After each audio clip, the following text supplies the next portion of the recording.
So just in case you forgot anything, we need one pencil. I have 3, but you need only 1, a pencil eraser, a cotton bud, some paper, and it's helpful to have something circular to draw around as well, that fits on your page. So that's all you need for tonight.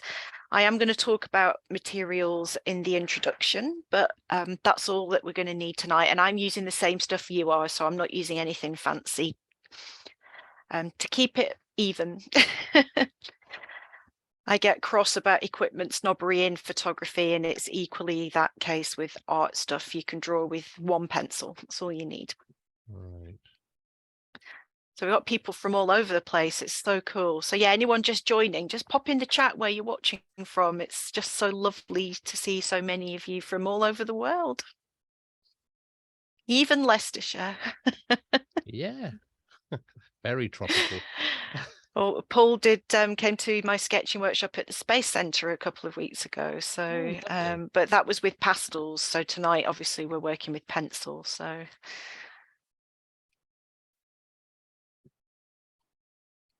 just letting some more people in. Oh, they're rushing in now. They're coming in too fast.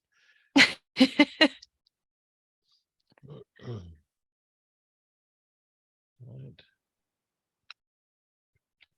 I have my better quality camera is going to be pointing at my hands, by the way, so don't panic at the appalling quality of my video right now. My my laptop camera is not the best.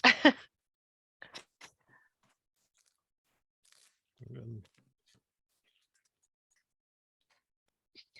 just give it a few minutes for people to join before we start. It always takes a couple more minutes than people think, so I'm not going to start bang on 6:30 just in case. Yeah, there's no problem. Hi, Nick. I've just noticed that you've popped in. Lovely to see you here. And everybody else, of course.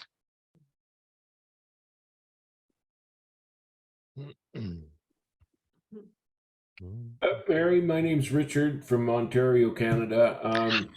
I'm going to have to butt out partway through because Okay. I've already talked to Andy. Really wanted to at least show up for a little bit, introduce myself. Okay. But I'm going to catch the recording. It'll be sent to me, and so I'll watch as long as I can, and then I need to carry on. Fab. Well, thank you for coming in, even though you have to finish early. Hopefully you'll enjoy it. All right. But yeah, make sure you send me pictures of what you've drawn when you've watched it back. Yeah. I definitely will. Cool. And hi, Ellen. Okay, bye-bye.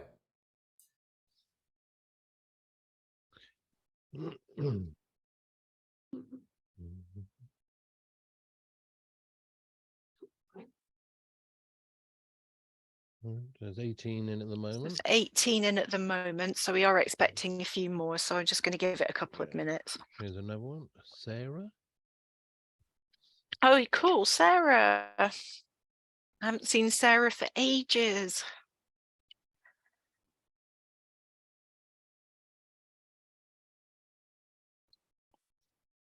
Great to have you here, Sarah. Hope you're both well. It feels like an eternity since I've seen you guys.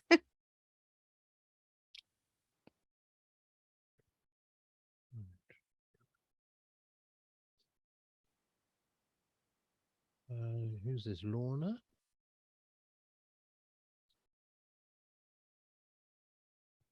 Helen Hart.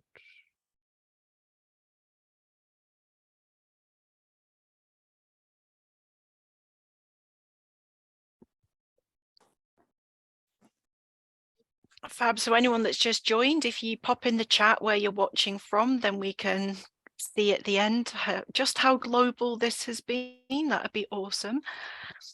While we're doing the actual me talking you through the sketching, it'd be great if you could be muted, just so that, first of all, it keeps my video spotlighted on my hands. Otherwise, it will probably flip to the view of your camera. We got Mel Bartles in Oregon, West Coast, USA. Excellent. Yeah. I'm going to switch cameras now so that you can see my hands.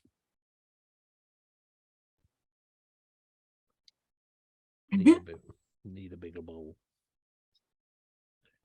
Yeah, this bowl is probably ever so slightly too big for this camera view, but the other one feels too small. So it's can't decide which would be better.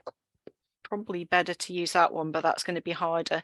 Whenever you draw something, going bigger is definitely easier, but not when you're doing it on a webcam. But I can move this up and down so we can kind of nudge in, and I will keep an eye on the video as well so that I can tell if I've gone out of shot with anything. So just for people joining, what we need is a pencil, just any pencil will do, some paper, an eraser, and preferably one with a clean corner on it like this. I've just trimmed the edge of mine with a craft blade, and some cotton buds for blending, something circular to draw around that fits on your page.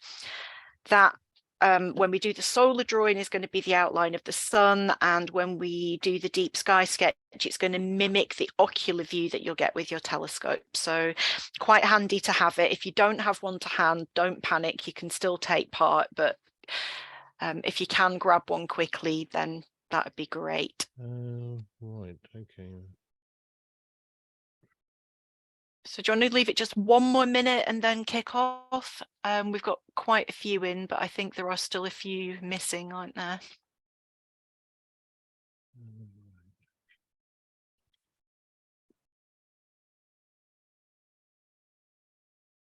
I just make sure my PowerPoint has started. So I'm going to be sharing a PowerPoint, and the picture that we're copying tonight is going to be on the PowerPoint. So once I share my screen, I'll explain how to deal with the view so that you get the best result. Yeah, I'm having trouble, Mary. I've only got the picture of your bowl. Yes, I've not shared my screen yet. Oh, that's fine. Oh, you have me worried then. No. No, once I share my screen, I can't see anything else. So that's fine. We've just got somebody else coming in. That's great. Cool.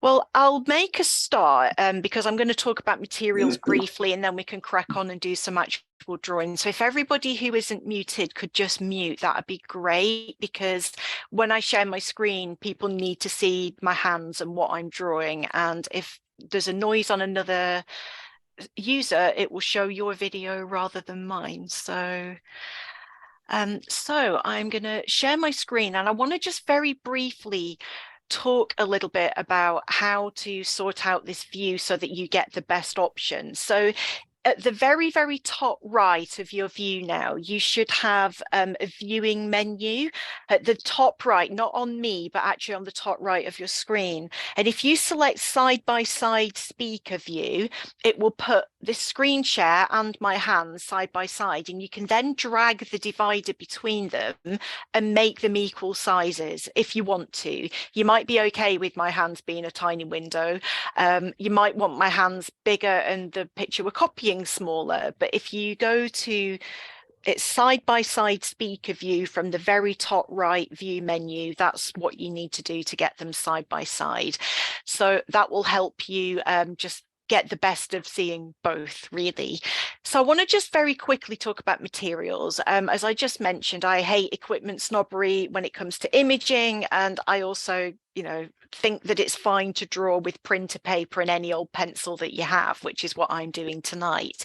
If you go into a shop, you will see boxes of 24 graphic pencils. For astronomy sketching, you don't need 24 pencils ever. You basically will need probably... It's okay, I've just muted you, Sarah. So you probably need 2-3 pencils tops. So an HB is good, but a 2B is softer and darker. And that's good if you are trying to shade in certain areas, but also I blend with a cotton bud and then use the pencil that's on the cotton bud for actually drawing with, because it gives you a lovely soft effect. And we're going to be doing that tonight.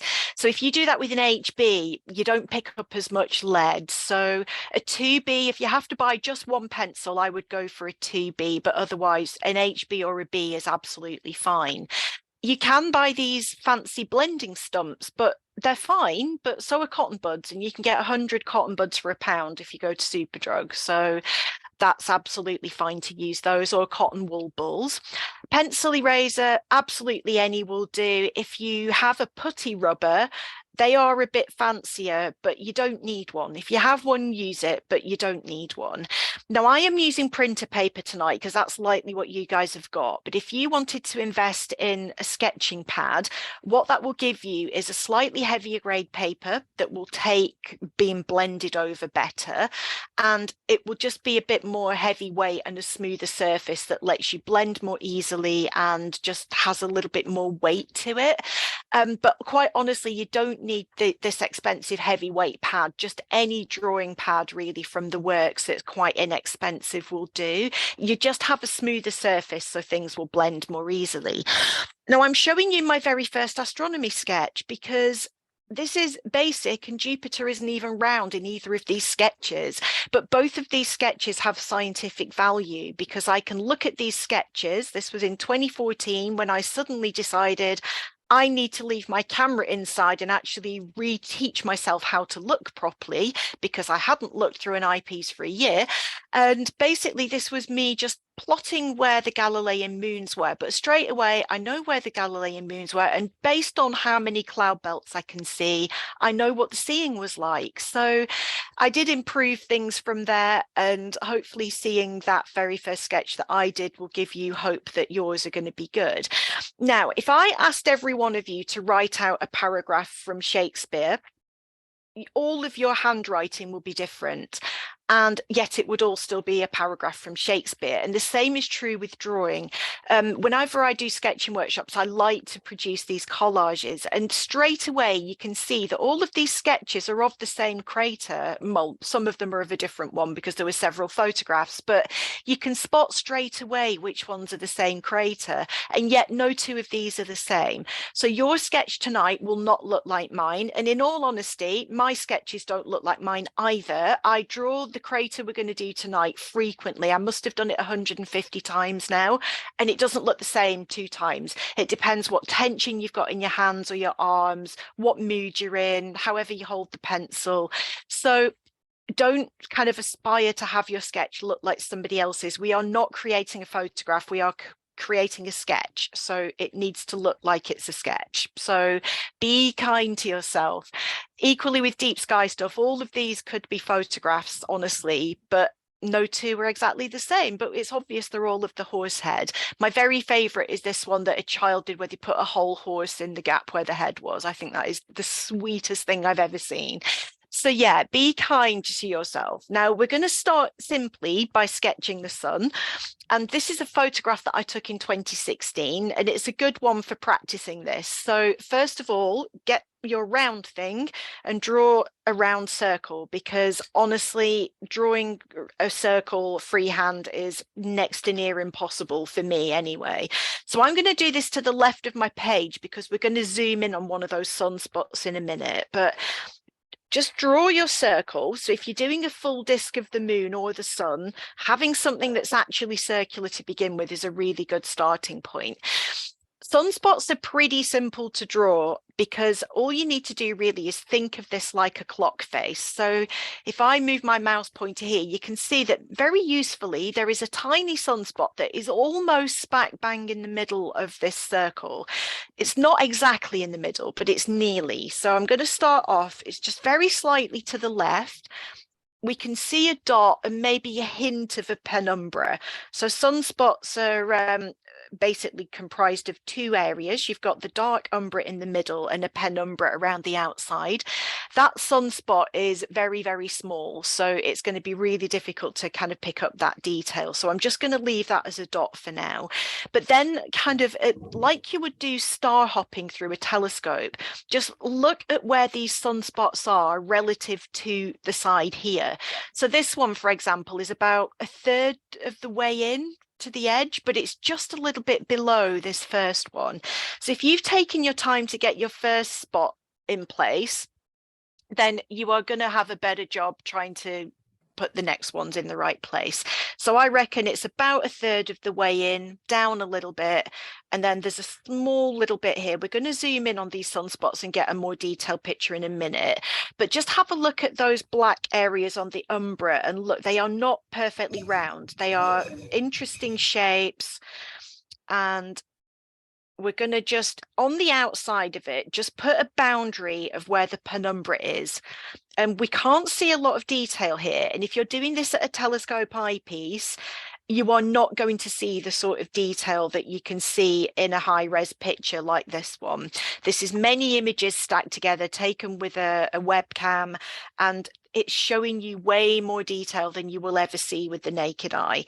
So I'm just adding the little dots that are kind of around the outside here. Sunspots are rarely a smooth thing, so there are some other little outlier bits there. And I think that one there's got a little bit of penumbra around it. Tiny little spot there.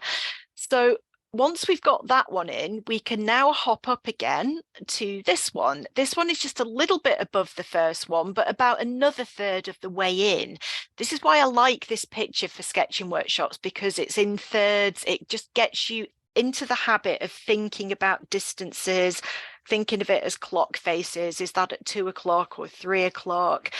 So this is quite a big little active region. So that big one there is probably about 2/3 from the center in. So I'm going to put that one in first. The penumbra is a funny shape, but the umbra is almost round on that one. You can shade in the penumbra if you want to, but quite honestly, there's no need. A scientific sketch basically just needs to show you what you're seeing, and all you need to do really is mark what you're seeing at that time. It doesn't have to be done with any kind of artistic flourish or kind of a degree in fine art to do it. You're just drawing some dots here with a border around them.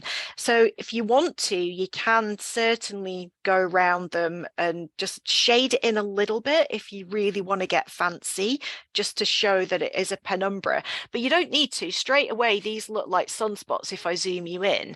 So you can see there that there's no need to really do anything else. We will color those in when we come to the zoomed in part, but for the next one, just look again. Where's this one? This is not quite another third of the way along. It's kind of probably maybe about a third between there and the edge, but down almost level with this other sunspot. So just always look at where the other ones are. And do you know what? There is not a single one of my astronomy sketches that would match if I overlaid it to a photograph that I've copied. Not a single one. And that's okay. Obviously, if you get really serious about sketching and start submitting your findings to some of the big astronomy groups, then it is more important that you're accurate. But as a beginner, just get used to where you're seeing this stuff and how to plot it. That's the only important thing. And if you do this every day, you'll see changes in these sunspots. You'll see changes in the penumbra. You'll see changes in the position of them as the sun rotates. So it's a really interesting thing to do that I find makes me look in way more detail than I do when I'm doing a photograph, because you take a photograph, put it on Facebook, and then never look at it again, or at least that's the case for me. So I've now hopped up here. There's these two very, very tiny little regions here, and then we've got a couple of little ones up the top there. So again, just looking how far from the previous sunspot to the limb is it. Just we can see too, there's a hint of maybe some penumbra there, but this is about as much detail as you can really capture on a full disc. And even that is more than you're going to see with a small telescope. So just for completeness, there are some really tiny little ones over here. So I reckon that's just past halfway between there and the edge. So a little bit below this big sunspot here. So again, just using this as a framework just to get your placement. It's literally just some dots. We can't see any more detail than just a few dots. But what's interesting is those tiny dots can sometimes grow into much bigger sunspots the next day. So if you've got a couple of clear days back to back, then you'll get a much better look at those. So that is pretty much all of the detail that you're going to see on a white light image of the sun if you are doing a whole disk. Now, obviously, if you have a bigger telescope or you have zoom eyepieces or a Barlow that you can put in, you will then be able to see more detail on those sunspots. You're still not going to see this level of detail visually. That comes from high resolution photography. So what I want to do is focus on this big sunspot here, because tonight we're going to do a sun, a moon, and a deep sky sketch. So I don't want to spend too long on any one of them. I want you all to experience all of them.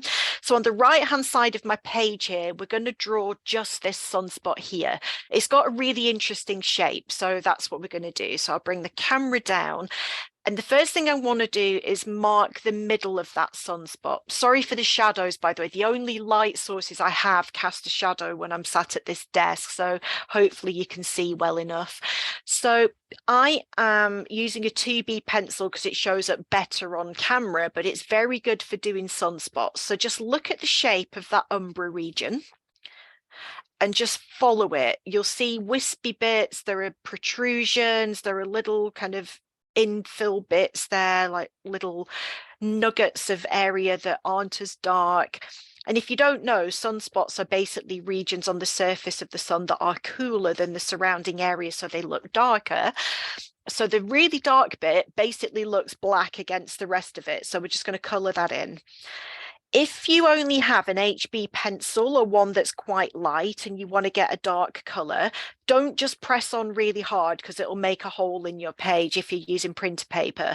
What you can do is kind of sketch one way, then bring your hand across and go back over it the other way. I'm not pressing on hard there, but 2 layers of the same pencil will look darker. Then you can go over it again a third way and it'll look even darker. So that's a really good technique if you only have like a sort of kind of light pencil that's quite hard. A 2B is pretty good because it's soft and dark enough that I can kind of get away with it.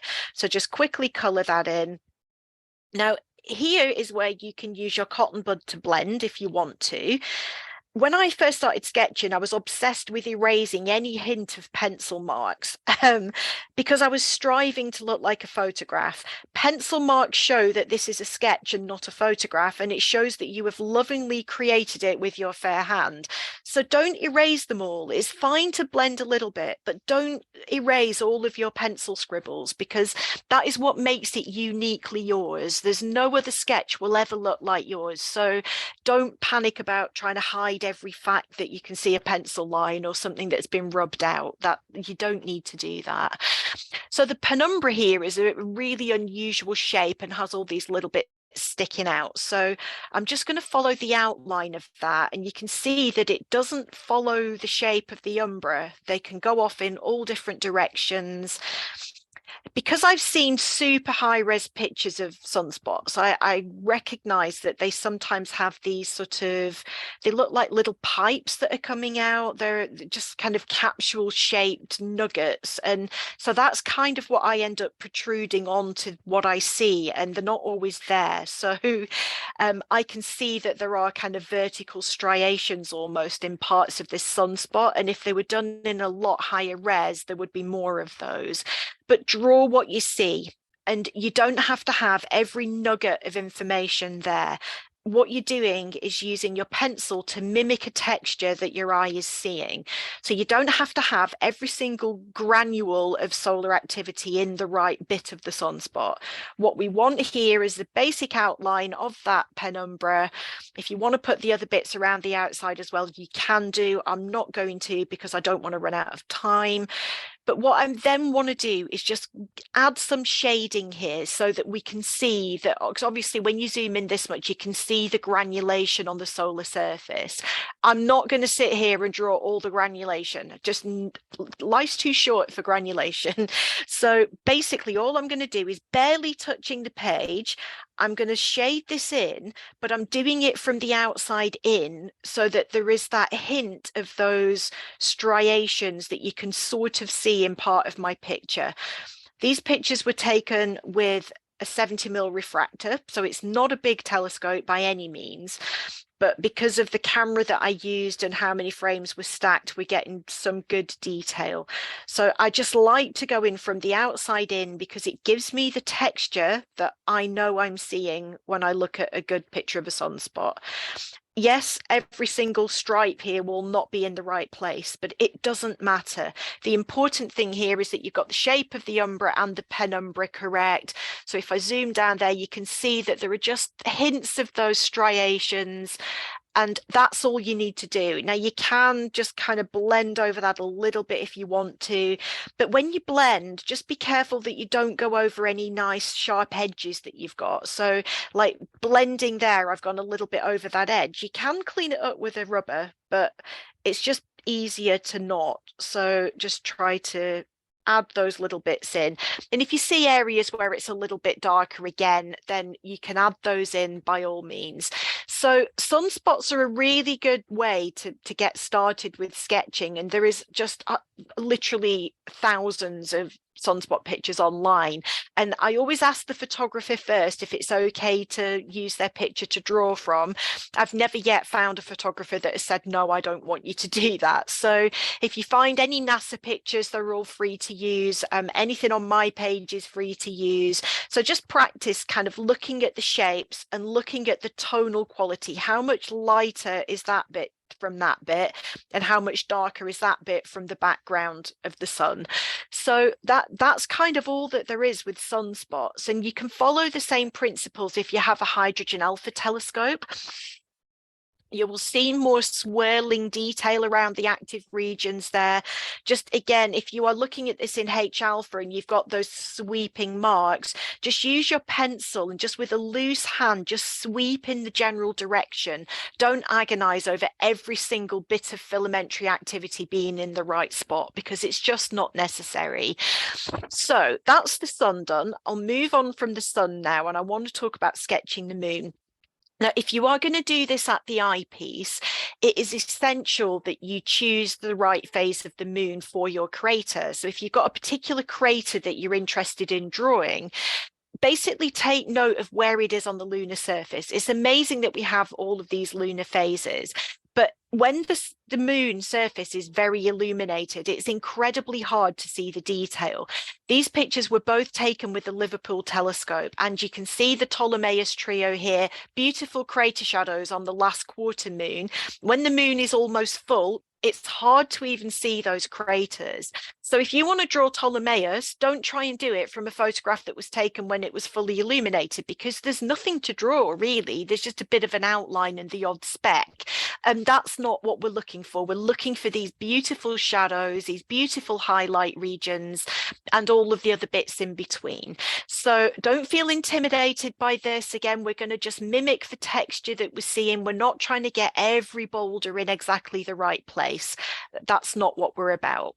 So the crater we're drawing tonight is one of my absolute favorites, and it's Archimedes, and it's this one here. And you can see when it's fully illuminated, really boring. It's just a white ring against a grey background. So the picture that we've got tonight was taken by Craig Howman and is a much better picture for drawing from.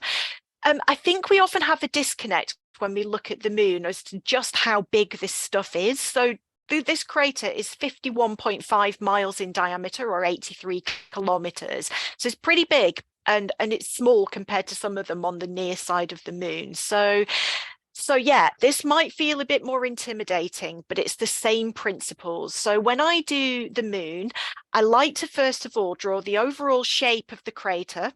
And if we look at this, it's got a really lovely boundary along this edge. And then around here, we've got the boundary at the back of the kind of illuminated part. So I start off, first of all, by getting the shape right. And very few craters are actually perfectly circular. Just pay attention to these little indentations, because these are what make this crater unique. And even if your sketch is basic, if you've got those shapes right, people will know what the crater is without looking at it twice. And actually, once you've drawn a crater, you too will recognize it straight away from any photograph, because you just see it in a different way. So I'm going to start at the bottom here, and I'm just going to draw the outline. paying attention to the wiggly lines and the indentations and all of that stuff. None of this is actually a smooth, round crater. The really small ones maybe are, but most of the bigger craters are just not really that round. So there's a kind of snaking line there, and then it kind of smooths out a bit. There's another little indentation up a bit.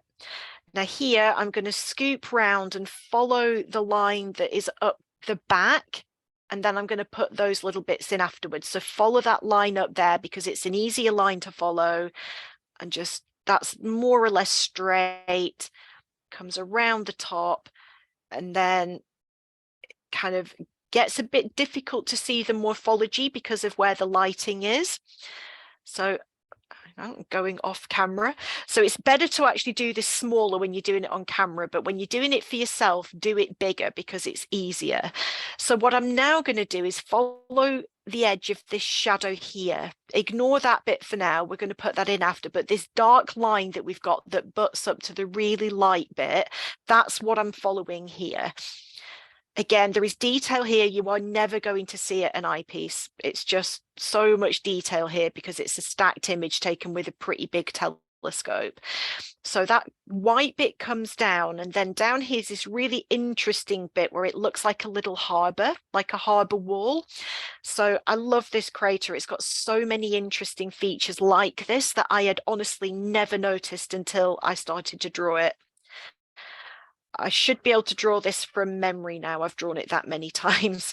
So that's the little harbour done. Then the wall comes down, a few little bendy bits, and then scoops down, and then it kind of comes out another little sort of harbour wall like that, and then joins back up. So straight away we can see that it's got this quite funky overall shape. When I draw this with black paper, I will kind of do all of the shading and then go in with a white pastel to add the highlights, but we can't do that on white paper. So what you need to do now is mark out where all the really bright white regions are so that you don't accidentally colour them in, because we need to leave the page clear where these bright bits are. Don't worry about all this kind of detail here. All we're doing now is just marking the outline of all of that really brightly lit region. And it starts off from kind of up here. There's another little kind of L-shaped bit that's catching the light. The sun is coming from the left in this image, so all the stuff on the right hand side is kind of getting the most amount of sun. So that will come down. Just follow the shape again, and when we come to filling in that detail, again, we are not going to try and agonize over every tiny little bit of shadow being in the right place. What's important is that you've got the highlighted bits and the illusion that there are some slump terraces there. So I'm going to bring that round, and that joins up with that white bit. So on these bits here where we've got some little shadow regions, just kind of go in with your pencil and just kind of add the little protrusions, these little sausages really. As long as they are roughly in the right place, you're good to go. All we're doing here is just showing people that this is not a completely smooth surface. We've got another little V shape here that's out of there. There's possibly another little bit of shadow here. We don't want to put too many in, because if you do, you're going to lose the bright white bit, and that is what's going to give us contrast and really add to the detail in your picture. So anywhere that there's a really obvious shadow, definitely put those in, and there's like a little shadowy bit just there as well. You can just put that in. That's pretty much all I'm going to do here. That's good enough. That's just making sure that I now know, do not color this in, just leave that white. Over on this side, there are also some areas that are quite pale, so I want to just draw around those now before we do the shadows.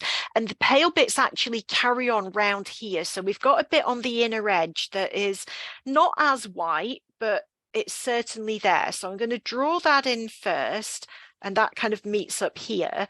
Then on this inner edge here, we've got some kind of complex morphology forming these kind of little bays almost. And then there are these kind of little humped bright white regions, and I just want to put those in so that I don't color them in when we do the shadows. So I'm just again putting the illusion there that there are these little humped bits that are catching the light.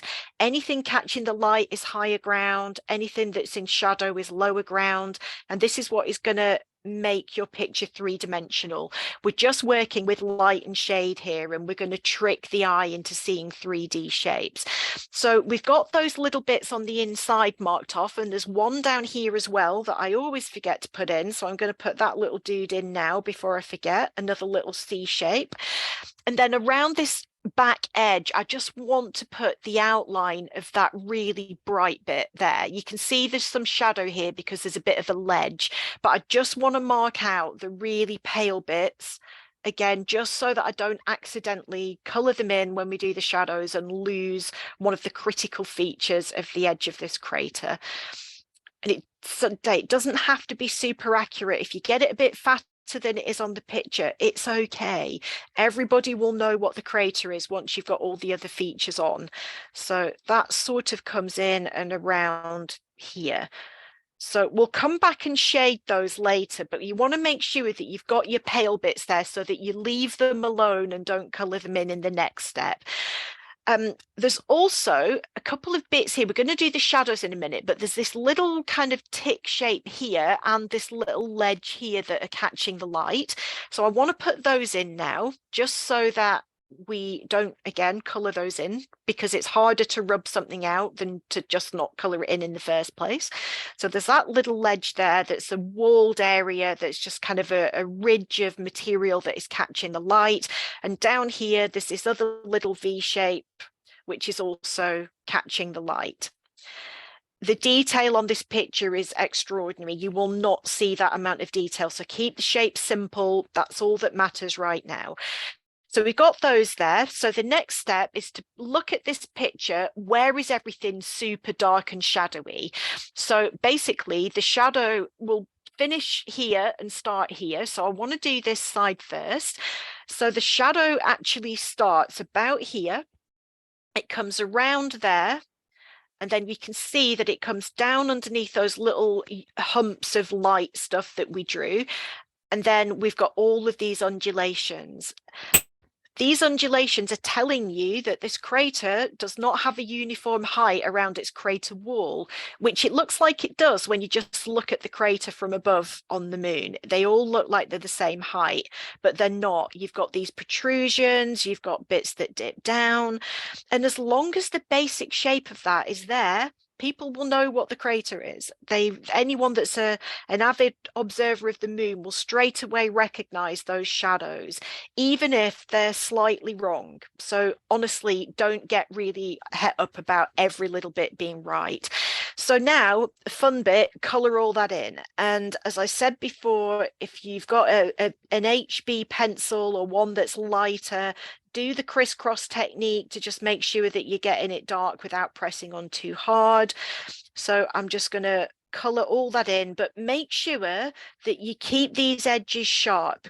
The lunar surface does not have any atmosphere, or the lunar area doesn't have any atmosphere, so the lunar surface shadows are extremely dark and extremely crisp because the atmosphere isn't blurring them. So when you come to coloring this stuff in and blending it, keep that edge nice and crisp, because that is the thing that is absolutely beautiful about lunar shadows. They're just, the contrast between light and shade is so extraordinary, and we just don't see that here on Earth, and it's beautiful. And as well as being aesthetically beautiful, you can actually measure this and use a little bit of simple trigonometry to calculate the height of the side of the crater wall that has cast that shadow. Or it could be a central peak inside a crater that is casting a shadow, and using some very simple GCSE maths you can actually calculate that. So yes, you can see my pencil lines here. You can blend over that if you want to. It really doesn't matter. As I said, we want people to know that you have lovingly created this sketch.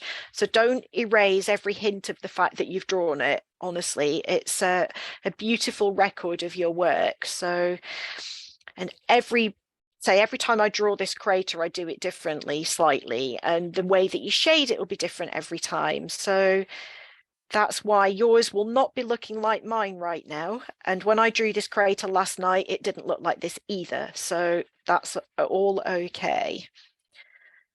So color all of that in, remembering not to color in your little sausages of white that you marked out earlier. So keeping that edge nice and crisp. And then that brings it round to the really bright white bit there.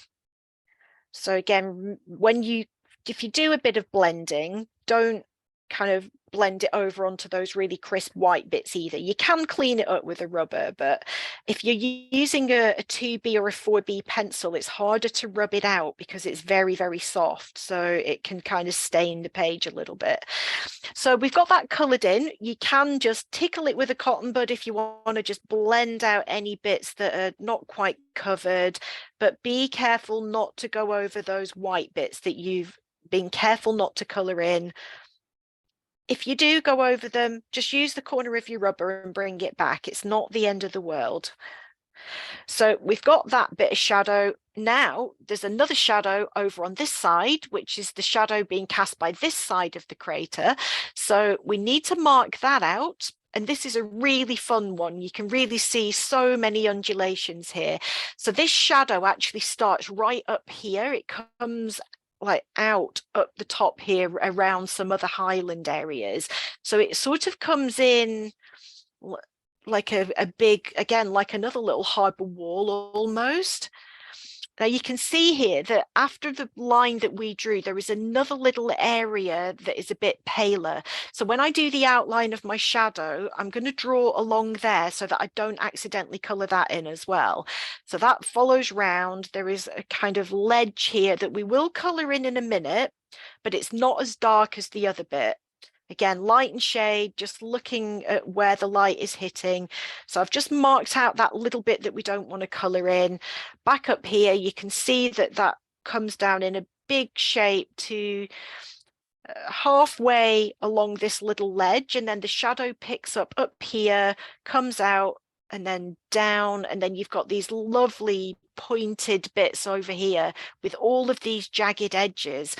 And it's just extraordinary to look at the shapes being cast by this crater wall and just think like, it'd be amazing to just get down there and look at that skyline. So you can see this big dip down coincides with your harbour wall. So that's a good way to just make sure you've got your shadows in the right place. Over here, bit more jagged stuff, down, another little pointed protrusion coming from something. And then that comes round, and around that chevron that we marked out before, the shadow carries on all the way around there and then out into some funky shapes here. And then it also picks up on the inside here round to there and in here. So that's a big area to colour in now. So I'm just going to quickly go over that and colour it in. That's why it's easier to do it smaller on camera, because it takes forever to colour it all in. But same as before, just make sure that you don't smear your edges so that you've got a nice crisp boundary.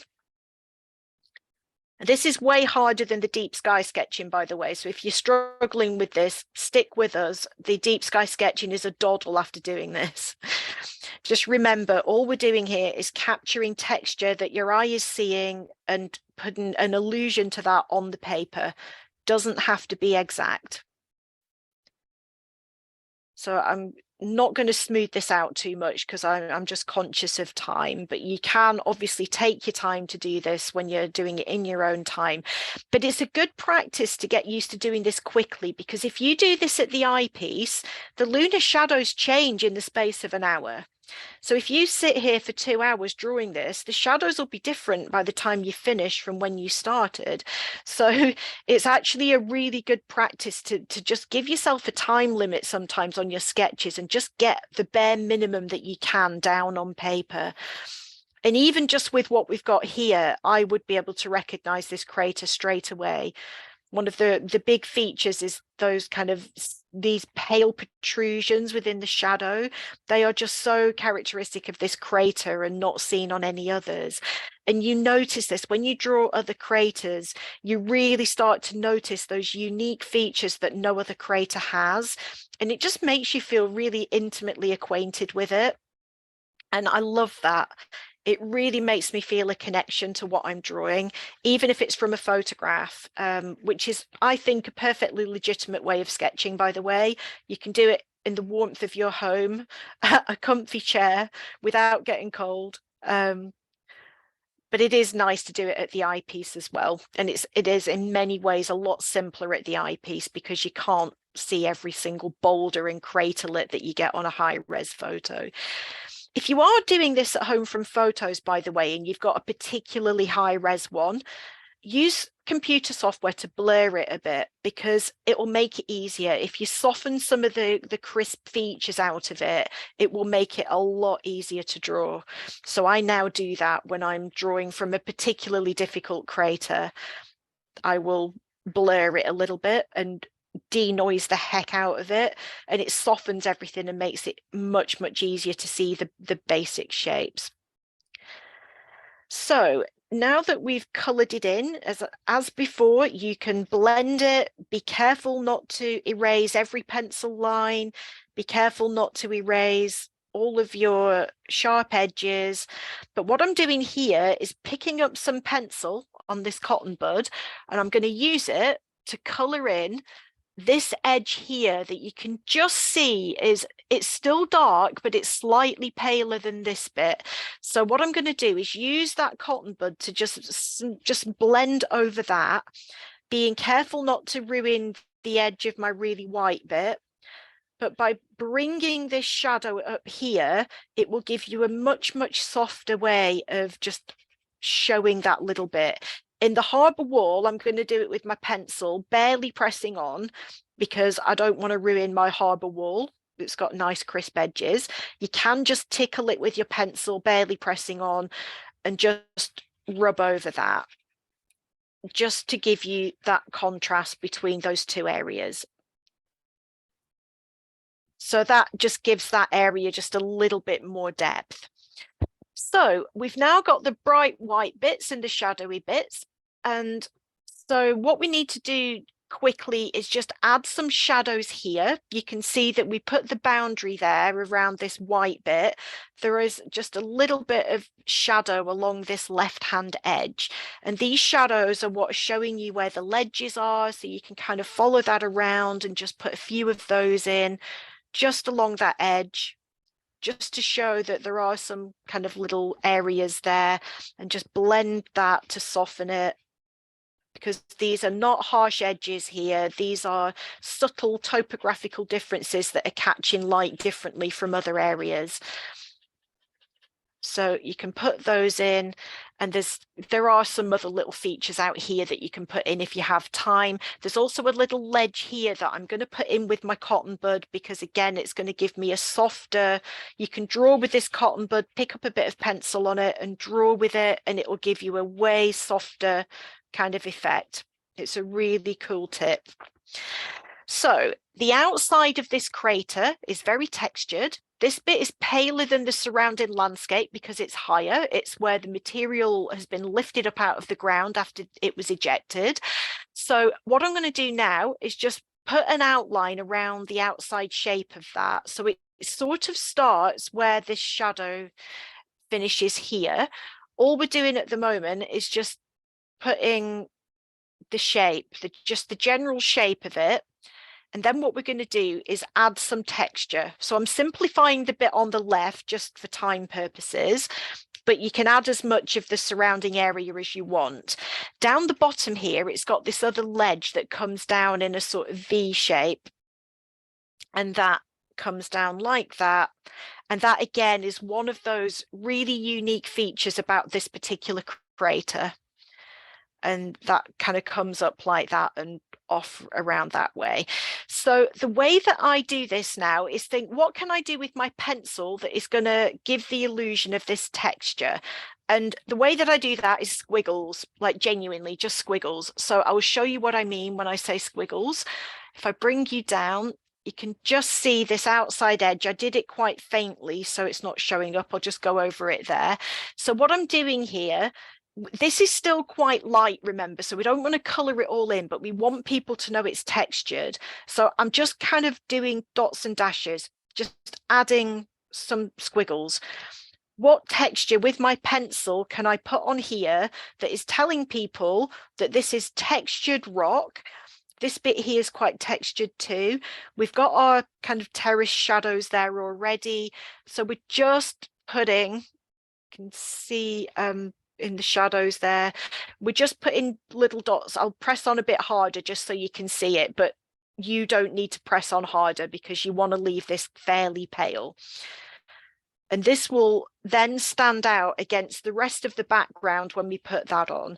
So anywhere that you see hummocky rock texture like this, do dots and dashes, do squiggles, do cross hatching, do whatever you can with your pencil to just show that you've got this sort of hummocky textured rock. Now you can take your time doing this if you're doing it at home, but I'm just showing you a really quick way to do that, and just add that in over here. And that sort of carries on round over this way, out to about here. The hummocky stuff sort of stops over that way. Sorry, ran out of shot. So the hummocky stuff sort of stops out that way. So all I've done here is dots, dashes, squiggles, and that just gives you some texture without making it too dark. So the final things to do are to get some color down on the floor of the crater itself and on the area around the outside of the crater, because now we've got the really pale bits and the dark bits. We want to get the other tones of grey in there as well. So I want to do the crater floor. Looking at it, the crater floor is slightly paler than the landscape on the right of the crater there. So there are also some tiny craterlets which you will never see with the naked eye, but all that you do there is a black circle and put a sausage around the outside. That's all you need to do for craterlets. Quite honestly, that's the only detail that you need, just a couple of dots there. And there's one other smaller one down here, tiny little dot, sausage around the outside, just a border. Tap it with your finger to just blend it a little bit, and that's how you do craterlets. For the floor of the crater, I'm going to use my pencil on its side, and I'm barely pressing on, but I'm doing long sweeping smooth strokes because the floor of the crater is quite smooth here. It looks like it's been flooded with lava at some point. It's got a few small craters in it, but it's fairly smooth. It's not a uniform color, so don't worry about getting the color exactly the same everywhere. We're going to tickle it with the cotton bud in a minute anyway. Make sure you don't go too far over your bright white bits that you saved earlier. So I'm being careful when I go around those. But the rest of the crater, just long sweeping movements. Try not to color in your sausage around your craterlets. But we want this to look smooth. So this is not the same as the texture that we've just done. Long sweeping movements with the pencil. It's easier to go over it with another layer if you think it needs to go darker. So be light first of all, and then go back over it if you need to. So I'm just going over that. Then I'm going to get my cotton bud again, or Q-tip, whatever you call it, rub over that, just to blend a little bit, just to make it smooth. But then if you look at the crater floor, you can see that there are areas of darker bits, just a few little smudges of darker bits. So I'm going to use my cotton bud again in some of this shadow that we did before, pick it up and just look on there. There's like a V shape of slightly darker crater floor there. You can put that in.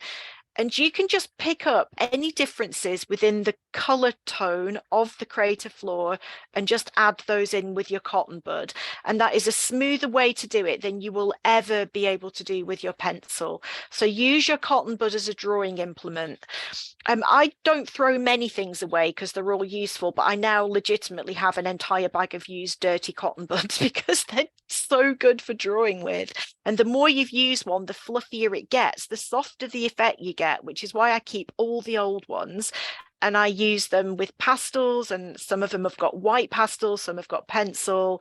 So yeah, my husband despairs at the amount of hoarding that I do. And so yeah, I'm not suggesting you all keep used cotton buds, by the way, but they are quite good to have around if you have a couple of them at least. So that's the crater floor done. So you're now starting to see more of that kind of the differences in tone between the white bits and the dark bits. Hard for you to see that light bit here, but to just finish this off, this is optional, but I like to do this same as we did on the crater floor, but with a slightly lighter hand, because the floor around this side of the crater is like the lunar surface on this side is actually a bit paler than this, or similar to. On that side it's a bit darker, but I just go over the whole area with long sweeping movements. And the reason I do this is, first of all, it gives this lighter bit of texture that we put on something to butt up against. So it's yet another layer of three-dimensional quality that your picture has. But it also looks like you've deliberately finished it where you did, rather than ran out of time or got bored. So by doing this, it's like my universal symbol for, I promise I finished this crater, I didn't get bored and walk away from it. But it is actually incredibly useful to have some tonal difference on the crater floor compared to that textured bit that we just did. So you can go around, and then on the other side, because of where the terminator is, it's just naturally darker on this side. So you can press on a tiny bit harder on that side. So pull the camera up too far, you can't actually see the colors, but I'm just pressing on ever so slightly harder on this side. And then again, go over it twice if you need to make it a little bit darker, but that then gives the really dark shadows something to butt up against, and you start to see stuff look a lot more three-dimensional. Now, what always happens when you've been sat slaving over a sketch for ages is all you will see is the flaws and think this looks utterly rubbish. What I want you to do is, you can blend over this if you want to with your cotton bud or your finger just to smooth it out. Before you write it off, I want you to pick it up and hold it at arm's length away from yourself and just have a look and see how three-dimensional that looks. It's hard on camera here because you can see it's hard to pick up those subtle tone differences in an artificially lit room. But when you hold this up, or even take a photograph of it with your phone, you will definitely see that it looks way more three-dimensional than you first think. So yeah, if you've got a bit more time, you can definitely spend longer on this. I'm just going to quickly check the chat and see no questions at the moment. So that was the really hard one done. Now you can see here that with more time, you can definitely put in more detail, but all of these pictures here at a glance might look more complex than they are. They all have the white bits, the shadowy bits, and then squiggles, just squiggles everywhere. If you look, it's just literally squiggles. That's all I've done. Different dots, dashes, squiggles, blending, a bit of blending with a cotton bud, and that's all I do with all of my drawing. Even in pastels, it's all the same sort of thing. If you want to do a full disk of the moon, exactly the same process, and you can do this without a telescope. You can look at the moon with your naked eye and draw these regions. Again, I drew around my bowl here, marked out the area where the darker maria are and blended those in, put a little bit of subtle blending on the lighter areas, and then I used my pencil and my rubber to kind of pull out all of the ejector rays. And even the simplest of sketch like that will look awesome.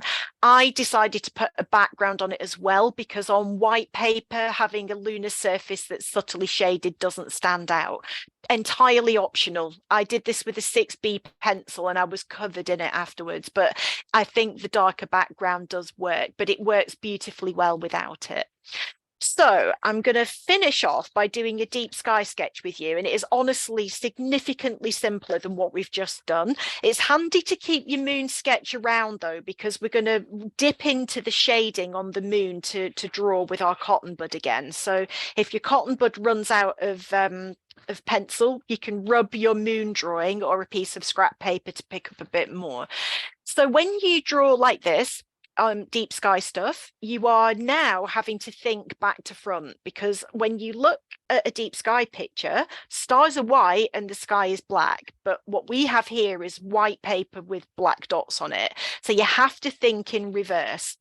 And then what you can do then is take a picture of it and digitally invert it afterwards. So this is the summer beehive cluster. Sketched this through my binoculars in 2021.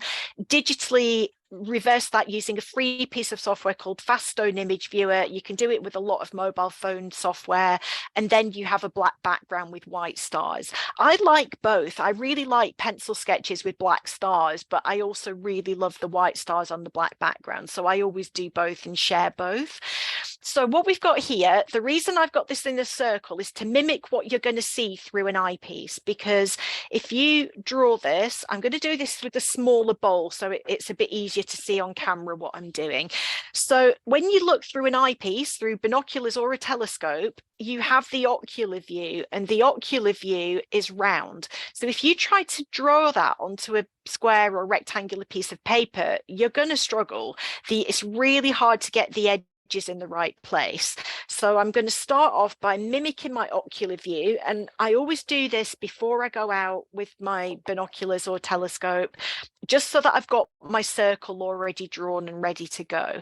So this is a photograph, obviously, but I've processed it to sort of roughly mimic what I can see through my telescope. So the background is kind of got a little bit of glow to it, but I've kind of stretched it to make it easier to see the stars. So the background would be darker than this. So this is Orion's sword, the whole of Orion's sword, and I've centered the nebula so that it's in the middle. So that helps us. So again, straight away, we can just you can see here that on this photograph, the center of the nebula is actually a little bit overexposed. So we can kind of draw the shape of that overexposed bit. It won't be overexposed if you see it yourself through the eyepiece, but it's just easier to draw what we're seeing and then transpose those skills to the eyepiece. Now remember, we're doing this back to front, so this is white on our picture, so on our drawing this needs to be black. So we're going to color that in. You don't have to make it super dark because, you know, it's not fully blown out in the core there, but we can color that in, just tickle it a little bit with the cotton bud. So that's the center of the nebula. We're going to come back to the nebula in a minute, but first of all, I like to get the stars on, because the stars give you your framework and show you where you need to go next when it comes to the shape of the nebula. So straight away, the bottom star of Orion's sword is there, slightly off center, but I reckon 3/4 of the way between the nebula and the edge of the circle. And then alongside that, there's another couple of brighter stars. So I'm just going to pop those on while we're down there. So pay attention to the relative magnitudes, but if you get them a bit wrong, it really doesn't matter. What's important is that the stars are roughly in the right place. So at the top here, we've got these 2 stars. So I'm going to put those there. They're kind of, the left-hand one is almost directly above the center of the nebula. The one next to it is uphill a little bit. And then we have kind of a couple of little dots in between there and one up at the edge. Down on the bottom here, I want to put these stars on because they are a really good guide for where the edges of the nebula need to come out from. So if you look at it, this star here is halfway between the top bit that we haven't put on yet. Let's put that on first. I forgot about that bit. So the bit where the Running Man Nebula is, let's just pop that on. Just another star up there. So we can use that star now and this bottom one, and this is about halfway between them, but out to the left a little bit. And that is going to be a good starting point for getting the rest of the stars on. So the one to the right of that is where the wings of the nebula come down to. And the one over here. We've got a couple more. Just again, star hop your way to the edge. These are very small stars, but I'm going to pop them on. So we've got our stars there that are going to act as the edge for the nebula. Up here, we've got some other little stars that are kind of handy markers. They're not very bright, but if we look at this one, it's diagonally up, and we'll put that on, and then the two that are alongside it, because they just give us a little bit of a framework for where the nebula comes to. Then in the middle here, there is another star that is level with that one. Just put that one on. It's kind of, yeah, slightly to the right and there. So once you've got the main stars that give you something of a framework, you can then draw the nebula. The best way to draw a nebula is with a cotton bud. So just get your moon sketch, rub over some of the shading, pick up a bit of pencil, then have a look at the shape of this nebula and just wing it out. So we can see that the edge of the nebula, ignoring that little bit there, this bit here comes down to this star that we marked here. So we can kind of bring that up and round. This is incredibly soft and will give you a much softer result than if you, my camera keeps going wonky. There we go. So this will give you a way smoother result than if you tried to do it with a pencil and blend it. So pay attention to the shape. So it comes out that way there, but the top of it, there's another little bit that sticks out here. And I'm still using the same bit of pencil on my cotton bud. And then this bit kind of comes in and then wings outwards. And remember, we put those other two stars on here to give you a guide. So the nebula kind of comes up and almost meets those two stars. Not quite, but almost. So that is the basic shape of the nebula. The star above that, you can see it's like a kind of a comma shape. So I'm just basically getting my cotton bud, blending a circle, and then just ticking out a little edge. Just give that illusion of a kind of comma shape. So that's this bit here that I'm looking at. It's like an apostrophe on its side. So again, I've not touched the pencil there. I've just been blending with what I've got on my cotton bud already. Now, within this, there are some other subtle tonal differences. There are some little wispy bits on the outer edge that we can now put in. They kind of come down, almost looks like a bat. When you draw this from the binoculars directly, it looks more like a bat than anything to me. So you can kind of put that outline in, and that sort of comes up into the middle a little bit. But that's a very subtle outside edge. The rest of that nebula is quite faint, but there's a bit in the middle that is a little bit brighter. So on our page, that's going to be darker. So again, picking up the pencil that's in the middle, just make circular motions and just blend that pencil down. And this is giving you the softest, most subtle drawing. And it's beautiful. There's another way that you can do this. Have I got a brush handy? So what you can do is actually get a blade and scrape some pencil lead onto a piece of paper, pick it up with a brush, and then sweep the brush around like this. That also gives you an incredibly soft effect. And I love working like that, especially with pastels. But you don't have to get that technical. A cotton bud does the job perfectly. It's just another option if you like working with brushes. So we've kind of got that brighter bit there. There are, just have a look on the picture. Wherever there are any brighter bits of nebulosity, just tickle it with the cotton bud. And then the rest of it is just very, very subtle shading just to kind of fill in the rest. That is pretty much all you're going to see of the Orion Nebula through binoculars. So once you've got the nebula in, you can then go around and add as many of the stars as you want. Orion is sitting within the Milky Way. There are literally thousands of stars within Orion. So you don't have to put all of them on. Just as long as the main ones are there, then that's fine. So starting at the bottom here, there's a nice cluster of bright stars around there. So I'm just kind of one eye on my page, one eye on the screen, just putting those in. Because again, they just give you that framework really. and can add those in. Just pick the brighter ones from that surrounding area and just hop from star to star. Think about abstract shapes if it helps, so like that kind of curved around the bottom star there. Just think about what shapes these stars are making. So from the middle one that we put on there, there's another little chain of stars here. Nobody's going to come for you if these stars are in the wrong place. Just saying. It's absolutely fine. Now, obviously, if you're submitting this to a journal, then yes, they need to be accurate. But when you first start sketching, just get used to doing this, thinking about it as a star hopping thing, as a clock face, and just get used to doing it. And the more you do it, the better you'll get at it. Like, honestly, there is not a single one of my sketches, even from a photograph, where the star field would match, like not even close, honestly. So it doesn't matter. As long as you've got the basic shapes there, stuff is in roughly the right place, the more times you do it, the more accurate you'll get with each one. But if it's not accurate, it doesn't matter. You're doing this for fun, so don't beat yourself up. It's so easy to just get so het up on this not looking like a photograph. If you want a photograph, hold your iPhone up to the binoculars and take a photograph. Even if you do this and get the stars horribly wrong, you will never look at the Orion Nebula in quite the same way again, because you're now like literally taking proper notice of the shape of it. Where do these little subtle bits come out? You know, all of this stuff is stuff that you don't notice when you take a picture.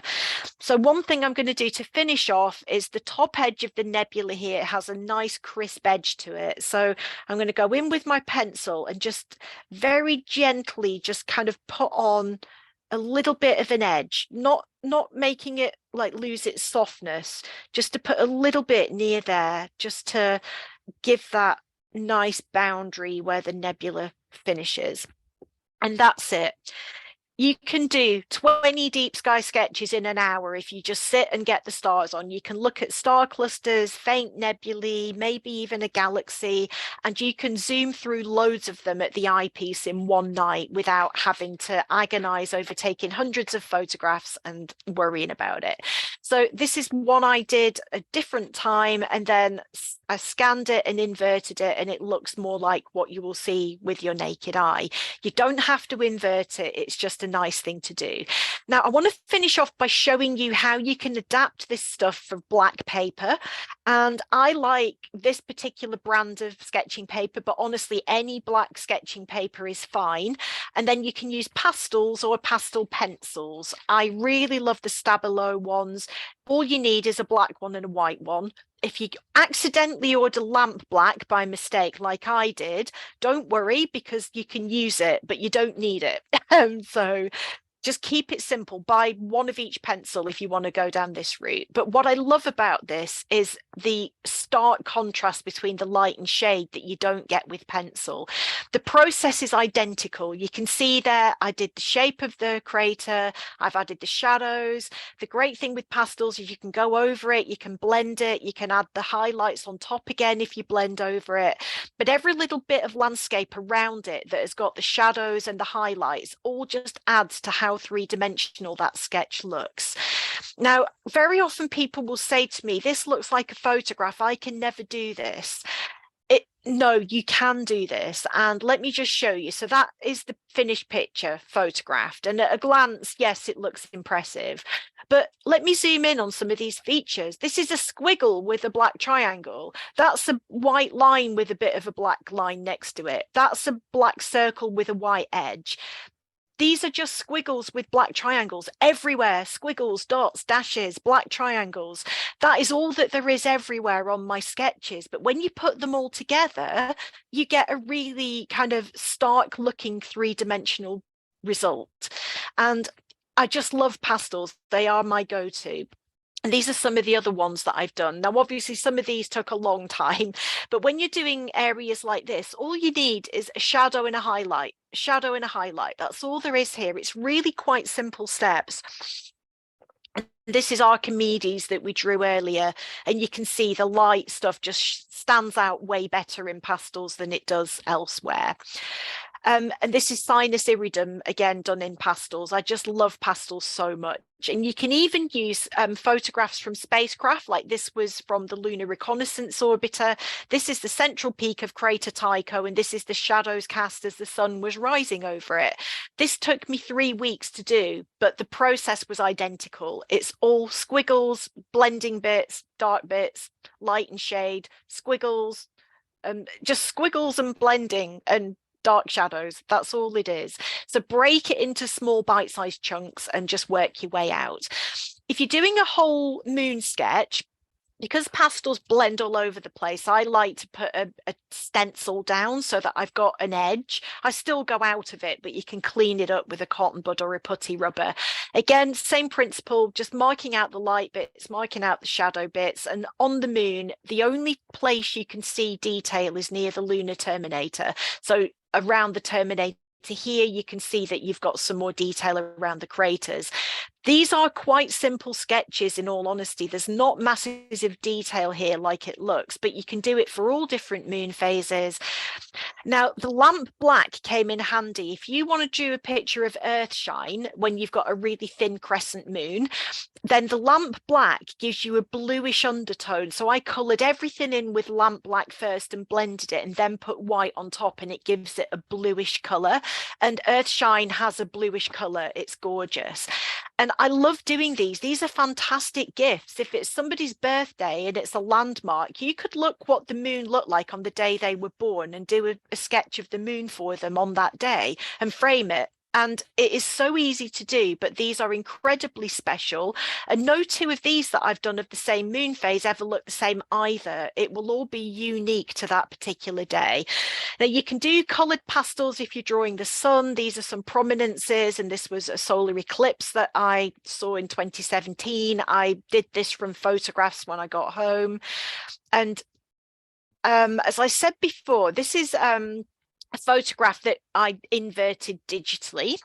I love sketching at the eyepiece because I feel a real connection. However, if you sketch from photographs that have got lots of pictures all stacked together, that becomes that. So I love sketching at the eyepiece, but deep sky stuff is just basically a few grey smudges. And I love them, I adore them, but they are just faint grey smudges. Whereas if you do it from a photograph, you've got way more colour and information to work with. And you'll have loads more colour detail. You can do it in monochrome and digitally change the color. This is art, and you know, obviously when you're doing it from photographs, it is a piece of art. It's not a scientific record. So you can do it with deep sky stuff, galaxies. This is the Crab Nebula. Now, I mentioned before about scraping the pencil lead and using a brush. That is how I did this sketch of the Veil Nebula. So all I did, put the stars on first with a Posca paint pen, then using a blade, or you can use an emery board, just scrape the pastel roughly where you want it to be. And so I did that following the shape, and then you just take a brush and just tickle it. Just tickle the pastel to blend it, and then you can go in with your different colors, just scratch a bit of pastel. I put too much on here, to be honest. Less is definitely more. It's far easier to add than it is to take it away. But just using a soft fluffy paintbrush, just blend that, and it gives you the softest nebula kind of design. So I won't show you the whole video there, but that's what I've done. Just wherever I saw different lines of structure, I've just done the same thing. Then I went in and added more stars. Now the Veil Nebula is bang in the middle of the Milky Way, which means there are literally tens of thousands of stars here. So with the paint pen, I added the bright ones, but I kind of cheated the background stars a little bit. And the way that I did that is to scrape the white pastel, but from a great height, and then just use my finger to blend it in. So you can see me doing that here. The stars are not going to be in the right place, but again, what we're doing here is alluding to the texture we're seeing. And if you're seeing tens of thousands of unresolved stars in the background, then a few smudgy blobs are mimicking that texture. And if they're not in the right place, it doesn't take away from this sketch. So once you've stamped your finger on it once, your finger then becomes a little stencil, and you can kind of stamp it all over the place, and that gives this sort of effect. So my pencil didn't touch the page once doing this sketch, so it's a really wonderful technique for getting soft nebulosity, and I used it on the Heart Nebula to great effect and also on the Pleiades. And again, my pencil didn't touch the page once doing these sketches, and they just look so striking. They're really beautiful. So yeah, North American Nebula, again, pencil didn't touch the page really until the end when I was adding a few little kind of structured highlights in. And this is all just pastel that was stamped in with my finger. Those stars are not in the right place, but the texture of the background stars is in the right place. And that's what's important. And this was a recent one I did from the Eta Carina Nebula photo from James Webb. So you can take inspiration from any photographs online. And if you want to, you can use software to add star spikes as well, but that's a Marmite thing. So there you go. I hope you found that useful. I'll stop sharing and just check the chat. If any of you want to put your cameras on and show us any of your sketches, then feel free to do that. Obviously we are recording, so if you don't want to be on camera, then don't do that. But I'm just going to move the view so I can see everybody's pictures. So I hope, oh, brilliant. So I hope you all found that that was actually easier than you thought. These are amazing. Please send us the pictures. Oh, wow. That's awesome. Most of these are better than mine, honestly. Fantastic. So I hope you do this again, because once you've done it a couple of times, it gets a lot easier. And oh, these are so cool. Yeah, Lee, my tongue sticks out when I'm drawing as well, but normally, obviously not when I'm talking. So please email us your pictures for the gallery if you took part in this, and we can try and put a collage together. So yeah, just looking at those, it was obvious all of your moon crater sketches were obviously of Archimedes, but obviously all of your sketches look different to each other, and that's perfect. So if I hold mine up from a further distance away, you can see that it looks more three-dimensional than when you was right on top of it. So yeah, we've been going for ages, so I hope you're probably all exhausted, but I hope you really enjoyed it. And please do this again, even if you only do it from photographs. If you don't have a telescope yourself, please do it again, because just doing it 2 or 3 times, next time you observe something visually, you will see it differently, and it will make you remember things more. It will make you just have it cemented in your brain. I just have an absolute photographic memory for every lunar crater that I've ever sketched, and I just feel like I've visited them, because you can't draw it without really studying all the subtle differences there. So thanks, Ellen. I hope you all do feel more confident. And if you do more of this in the future, please send me your pictures. It's I find this is actually very mindful. I set a challenge a couple of years ago to do an astronomy sketch every day for 2 months. I have never slept better, because mostly the only time I had was before bed. So I'd sit down for half an hour or an hour before bed doing some drawing. I fell asleep straight away. I didn't wake up during the night. It is just so mindful and such a wonderful activity to take part in.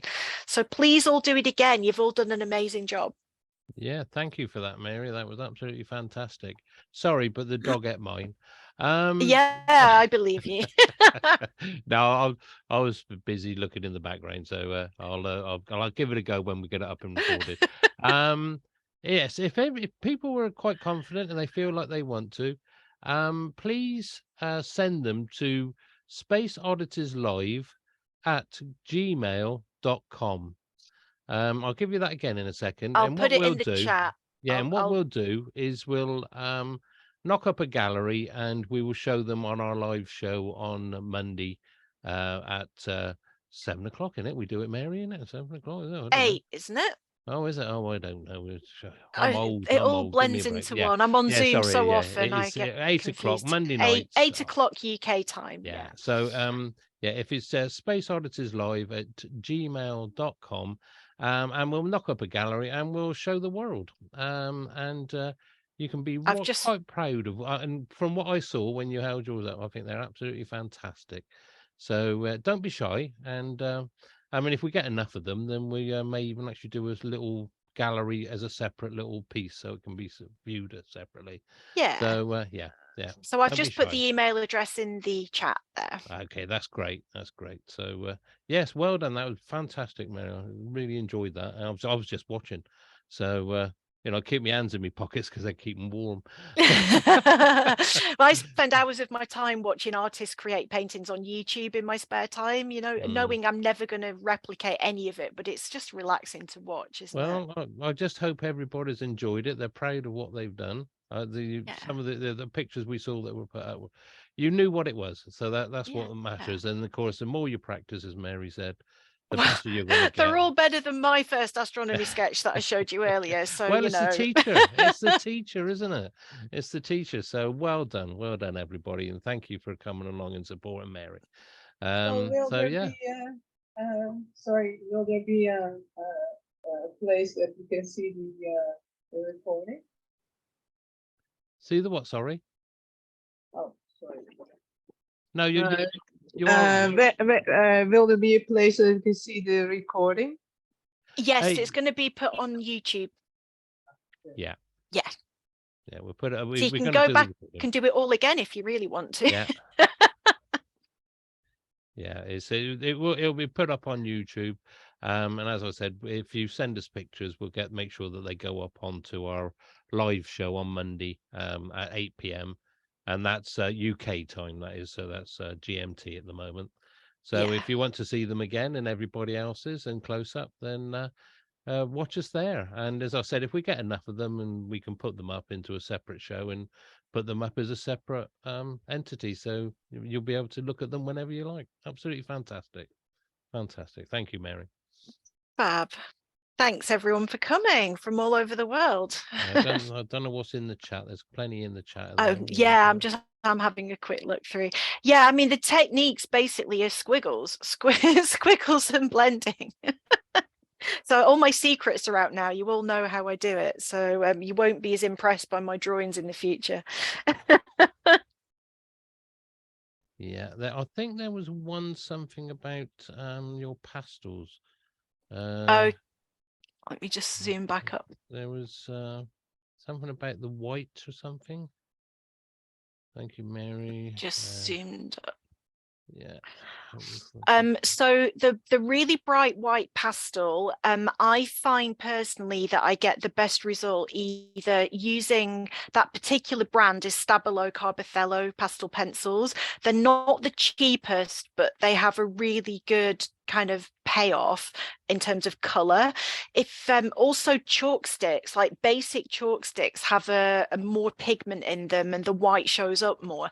But if you've got so many layers of pastel on that it's not showing up, dampen it a tiny bit. You won't be able to blend it, it'll stay there once you put it on, but just dampening the tip a tiny little bit. Like you used to see teachers licking the chalk before writing on the blackboard. Don't lick it, use a wet wipe or something, but just dampen it a tiny bit and the white will really lay down in a much more pigmented way and give you that brightness. But again, they always look brighter on photographs than they do in the flesh, so pastels are always slightly muted. If any of you do pastels, by the way, I have yet to find a fixative that doesn't completely destroy astronomy sketches done on black paper.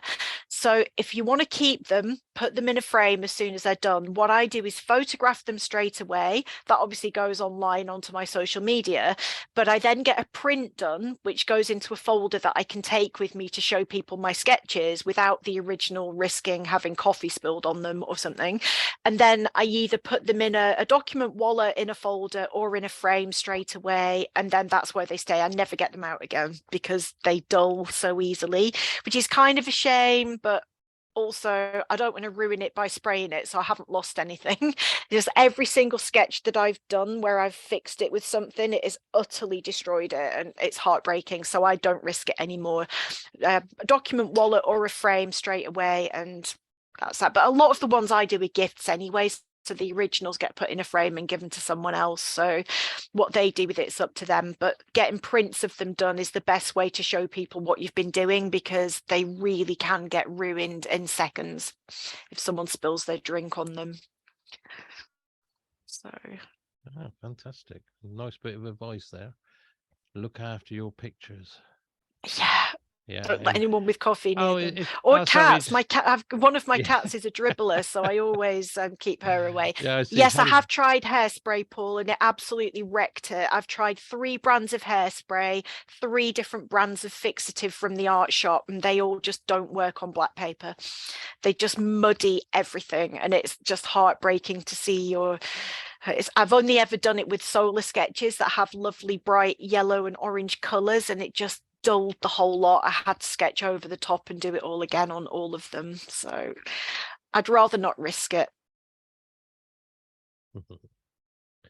Right. Any more questions from anybody? Or any tips or anything that anyone's got? I see we've got cats coming in from all directions at the moment.